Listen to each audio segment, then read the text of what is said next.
मस्जिद का ना एक इमाम साहब होता है, मस्जिद इमाम। मोहल्ले के एक आदमी उस इमाम साहब को दावत देता है और इमाम साहब उसके यहाँ जाते हैं, खाना खाते हैं और खाना खा के वहाँ से निकल जाते हैं।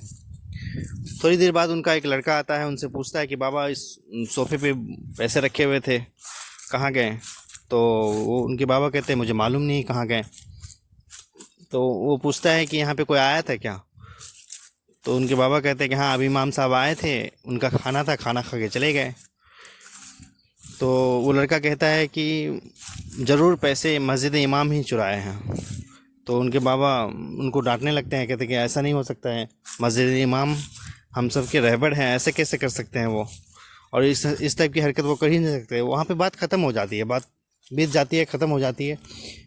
फिर 1 साल के बाद उसी इमाम साहब का दावत उसी आदमी के यहाँ होता है। वो आदमी घर पे नहीं होता है, इमाम साहब उसके यहाँ जाते हैं, खाना खाने लगते हैं। उतने में वही लड़का फिर वहाँ आता है और उससे पूछता है, इमाम साहब एक बात पूछूं, बुरा ना मान ले तो इमाम साहब बोलता है पूछो।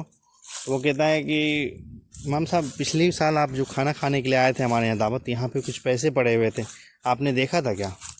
तो इमाम साहब रोने लगते हैं और बहुत ज़्यादा रोने लगते हैं। तो लड़का पूछता है, इमाम साहब क्यों रो रहे हैं आप?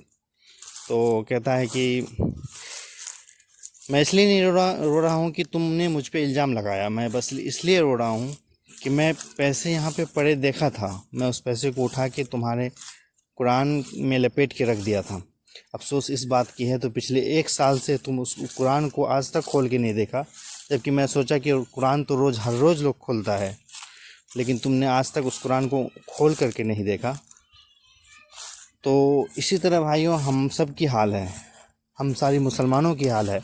कुरान एक किताब बन के रह गया है, कुरान बस एक कुरान बन के रह गया है जो घर में पड़ा हुआ है।